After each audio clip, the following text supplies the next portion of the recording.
صلی اللہ علی محمد صلی اللہ تعالی علیہ وسلم۔ سامعین، ناظرین، آج میرے بیان کا عنوان ہے کہ ہر کام کے شروع میں بسم اللہ کیوں پڑھی جاتی ہے، ریزن کیا ہے، وجہ کیا ہے۔ تو بسم اللہ الرحمن الرحیم کے فائدے کیا ہیں، یہ دو باتیں آج کے بیان میں آپ حضرات سماعت کریں گے۔ اللہ تعالیٰ کی بارگاہ میں دعا ہے کہ اللہ تعالیٰ میری زبان پر کلمہ حق جاری فرمائے۔ تو پہلا جو نقطہ ہے کہ مکہ کے جو کافر تھے وہ اپنے ہر کام کو بتوں کے نام سے شروع کرتے تھے۔ ان کے بت کے نام تھے لات، عزا۔ تو جب بھی کوئی کام شروع کرتے تھے تو وہ کہا کرتے تھے بِاسْمِ لات والعزا، یعنی لات اور عزا کے نام سے میں اپنا کام شروع کرتا ہوں۔ تو لہٰذا جب میرے مصطفیٰ آئے تو ان کی حرکتوں کو دیکھا تو میرے مصطفیٰ کی طرف سے یہ حکم دیا گیا کہ جب کافر اپنے معبودان باطل، جو ان کے معبود غلط ہے، رونگ ہے، جب وہ اپنے رونگ معبود کے نام لے کر اپنے کاموں کو شروع کرتے ہیں تو اے مسلمانوں، اے مومنوں، تمہارا معبود تو سچا معبود ہے، برحق معبود ہے، لہذا تم لوگ بسم اللہ کہہ کے اپنے نام کو شروع کیا کرو۔ اس کا فائدہ کیا ہوگا؟ ایک تو یہ ہوگا کہ تمہارے کام میں برکت ہوگی، اور دوسرا یہ کہ کفار کی مخالفت بھی ہو جائے گی۔ تو اس سے معلوم ہوا کہ مسلمان کا ہر عمل، ہر کام کفار کے مخالف ہونی چاہیے، نہ کہ ان کے مشابہت، ان کے موافق نہیں ہونی چاہیے۔ لیکن بڑے افسوس کے ساتھ یہ کہنا پڑ رہا ہے کہ آج ہمارا نوجوان اگر کوئی کافر ایکٹر اگر وہ پھٹا ہوا پینٹ پہنتا ہے تو ان کی نقل کرتے ہوئے یہ بھی پھٹا ہوا پینٹ پہننے لگتا ہے۔ اگر کوئی بالوں کو بالکل بالوں کی کٹنگ اگر کوئی کرواتا ہے، کوئی ایکٹر، کوئی کافر، تو اس کے نقل اتارتے ہوئے ان کے مطابق آج ہمارا نوجوان بالوں کی کٹنگ کرواتا ہے۔ حالانکہ حدیث پاک میں بتایا گیا ہے کہ جو کسی قوم کی مشابہت اختیار کرے وہ اسی میں سے ہے۔ تو اسی لیے ہمیں بسم اللہ الرحمن الرحیم کو پڑھنے کی جو پہلی وجہ بتائی گئی کہ تاکہ اسی لیے بسم اللہ پڑھ کے اپنے کاموں کو شروع کرو کہ تاکہ کفار کی مخالفت ہو جائے اور تمہارے کام میں برکت آ جائے۔ تو دوسرا نقطہ، جس کام کی ابتدا، جس کام کی شروعات بسم اللہ الرحمن الرحیم سے ہو، اور جس کام کی ابتدا اچھی ہو اس کا انتہا بھی اچھی ہوتی ہے۔ بچے کے پیدا ہوتے ہی اس کے کان میں اذان کہی جاتی ہے تاکہ اس کی ابتدا اللہ کے نام پر ہو اور اس کی تمام زندگی خیر و عافیت سے گزرے۔ دکاندار دکان کی پہلی بکری ادھار نہیں کرتا بلکہ نقد پیسے مانگتا ہے تاکہ سارا دن تجارت کے لیے اچھا گزرے۔ اسی طرح مسلمان کو ضروری ہے کہ وہ اپنے کام کی ابتدا، شروعات اللہ کے نام سے کرے، یعنی بسم اللہ الرحمن الرحیم پڑھ کے اپنا اچھا کام کی شروعات کرے تاکہ بخیر و خوبی کے ساتھ ان کا کام انجام پائے۔ اسی لیے بسم اللہ ہر کام کے شروع میں، ہر اچھے کام کے شروع میں پڑھی جاتی ہے۔ اب آتے ہیں کہ بسم اللہ الرحمن الرحیم، بسم اللہ الرحمن الرحیم کے فائدے کیا ہے۔ بسم اللہ الرحمن الرحیم پڑھیں گے تو اس کا فائدہ اور بینیفٹ کیا ہے، آئیے ملاحظہ کرتے ہیں بسم اللہ الرحمن الرحیم کے فائدے کی۔ چنانچہ جب میرے نبی صلی اللہ علیہ وسلم معراج میں تشریف لے گئے، جنتوں کی سیر فرمائی، تو وہاں 4 نہریں آپ نے ملاحظہ فرمائی، ایک پانی کی، دوسرے دودھ کی، تیسری شراب کی، چوتھی شہد کی۔ جبریل امین سے دریافت کیا کہ یہ نہریں کہاں سے آ رہی ہے؟ حضرت جبریل امین نے عرض کیا مجھے اس کی خبر نہیں۔ دوسرے فرشتے نے عرض کیا کہ ان 4 نہروں کا جو چشمہ ہے میں دکھاتا ہوں۔ ایک جگہ لے گیا، وہاں ایک درخت تھا جس کے نیچے ایک عمارت بنی ہوئی تھی اور دروازے پر قفل پڑا تھا، دروازے پر دروازہ لاک تھا۔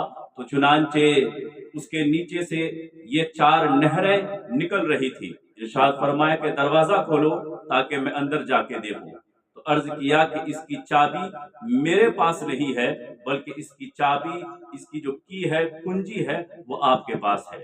یعنی بسم اللہ الرحمن الرحیم، یہی اس کی کنجی ہے۔ حضور صلی اللہ تعالی علیہ وسلم نے بسم اللہ پڑھ کر قفل کو ہاتھ لگایا، دروازہ کھل گیا۔ اندر جا کر ملاحظہ فرمایا کہ اس عمارت میں 4 ستون ہے، 4 کھمبے ہیں، ہر کھمبے پر بسم اللہ لکھی ہے اور بسم اللہ کے میم سے پانی جاری ہے۔ سبحان اللہ، اللہ کی ہاں سے دودھ جاری ہے، رحمان کی میم سے شراب طہور جاری ہے اور رحیم کی میم سے شہد۔ اندر سے آواز آئی کہ اے میرے محبوب علیہ السلام، آپ کی امت میں سے جو شخص بسم اللہ الرحمن الرحیم پڑھے گا وہ ان 4 نہروں کا مستحق ہوگا۔ سبحان اللہ۔ تفسیر کبیر شریف میں اسی بسم اللہ کی تفسیر میں لکھا ہے کہ فرعون نے خدائی کے دعویٰ کرنے سے پہلے ایک مکان بنایا تھا اور اس کے باہر کے دروازے پر بسم اللہ لکھی تھی۔ جب وہ خدائی کا دعویٰ کیا، موسیٰ علیہ السلام نے اس کو تبلیغ اسلام کی، اس نے قبول نہ کی، تو موسیٰ علیہ السلام نے اس کے حق میں بد دعا کی کہ اللہ تعالیٰ اس کو ہلاک کر دے۔ چنانچہ ہلاک کرنے کی بد دعا کی تو وہی آئی کہ اے موسیٰ علیہ السلام، یہ تو اسی قابل ہے کہ اس کو ہلاک کر دیا جائے، اس کو دنیا سے مٹا دیا جائے، ان کا نام و نشان مٹا دیا جائے، لیکن چونکہ اس کے دروازے پر بسم اللہ لکھی ہے جس کی وجہ سے عذاب سے بچا ہوا ہے، اسی وجہ سے فرعون پر گھر میں عذاب نہ آیا بلکہ وہاں سے نکال کر دریا میں ڈبو دیا گیا۔ سبحان اللہ، سبحان اللہ، ماشاءاللہ۔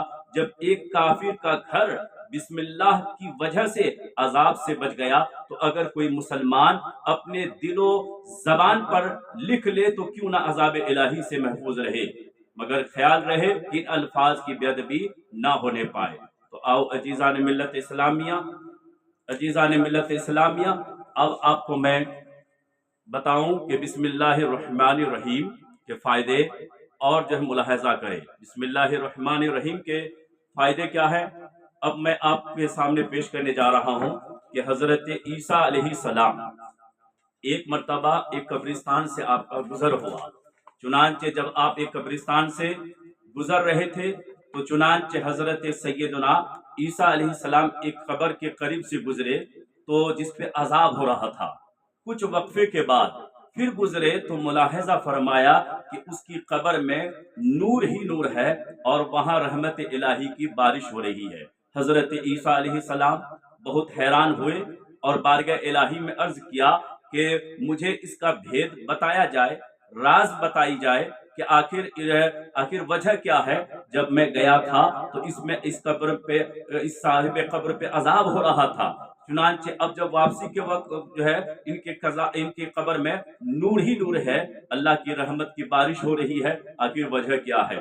تو وہ ارشاد ہوا کہ اے عیسیٰ علیہ السلام، یہ شخص سخت گنہگار ہونے کے سبب عذاب میں گرفتار تھا، لیکن بوقت انتقال کے وقت اس کی بیوی حاملہ تھی، چنانچہ اس کے یہاں لڑکا پیدا ہوا اور آج اس کو مکتب پڑھنے کے لیے بھیجا گیا۔ استاد نے اس کو بسم اللہ پڑھائی اور مجھے حیا آئی کہ جس کے بیٹا مجھے زمین کے اوپر بار بار میرے نام کو لے، مجھے رحمان کہے، رحیم کہے، تو میں اس کے بیٹے کو، میں اس کے باپ کو زمین کے اندر عذاب دوں۔ مجھے حیا آئی اور میرے رحمت کے دریا کو جوش آیا، پڑھ تو رہا تھا اس کا بیٹا، نام تو اس کا بیٹا میرا لے رہا تھا، مجھے رحمان الرحیم تو اس کا بیٹا کہہ رہا تھا، اس کی وجہ سے میں نے اس کے باپ کے عذاب کو دور کر دیا اور اس کی قبر میں رحمت الہی کی بارش ہونے لگی۔ تو عزیزان ملت اسلامیہ، کیا سمجھ میں آیا کہ جب ایک گنہگار انسان کا بیٹا اگر وہ بسم اللہ پڑھ لے تو چنانچہ اس کے باپ کے عذاب کو دور ہو سکتا ہے، تو جب اس کا بیٹا جب قرآن پورا پڑھے گا، جب ان کا بیٹا حدیث رسول پڑھے گا، جب ان کا بیٹا نبی کی شریعت کو پڑھے گا، تو اس کے باپ کو نہ جانے اللہ تعالیٰ کیا کیا مقام و مرتبہ دے گا۔ اسی لیے اپنے بیٹوں کو چنانچہ یہ ٹاٹا بائے بائے اور یہ سب نہ سکھائے جائے، بلکہ اپنے بیٹے کو بسم اللہ پڑھنا سکھایا جائے، چنانچہ قرآن پڑھنا سکھایا جائے۔ چنانچہ تفسیر کبیر میں ہے کہ بسم اللہ الرحمن الرحیم میں یہ 19 حروف ہے، اور دوزخ پر عذاب کرنے والے فرشتے بھی وہ 19 ہے۔ تو جو انسان بسم اللہ الرحمن الرحیم بار بار پڑھے گا تو اللہ تو جہنم کے جو 19 فرشتے ہیں، ایک ایک حرف کے بسم اللہ کے پڑھنے کی برکت سے اس کے وہ فرشتے کے عذاب کو دور ہونے کے چانسز رہ جاتے ہیں۔ چنانچہ اور اندازہ لگائیے کہ دن اور رات میں 24 گھنٹے ہیں، اور اس 24 گھنٹے کو میں سے 5 گھنٹے چنانچہ نماز نے گھیر رکھا ہے، اب بچے 19 گھنٹے۔ تو جو انسان بسم اللہ بار بار پڑھے گا، چنانچہ اس کا 2400 گھنٹے میں سے ہر گھنٹہ عبادت میں شمار ہوگا، اور ہر گھنٹہ جو ہے وہ گناہوں سے بچتا ہوا نظر آئے گا۔ تو اسی لیے عزیزان ملت اسلامیہ، تو یہ تھا آج کا جو بیان کہ جس کو بسم اللہ الرحمن الرحیم ہر کام کے شروع میں کیوں پڑھی جاتی ہے اور اس کے فائدے کیا ہے، میں نے آپ کے سامنے یہ باتیں پیش کی۔ اللہ تبارک و تعالیٰ کی بارگاہ میں دعا ہے کہ اللہ تعالیٰ مجھے اور آپ کو اس پر عمل کرنے کی توفیق دے۔ آخر دعوانا الحمدللہ۔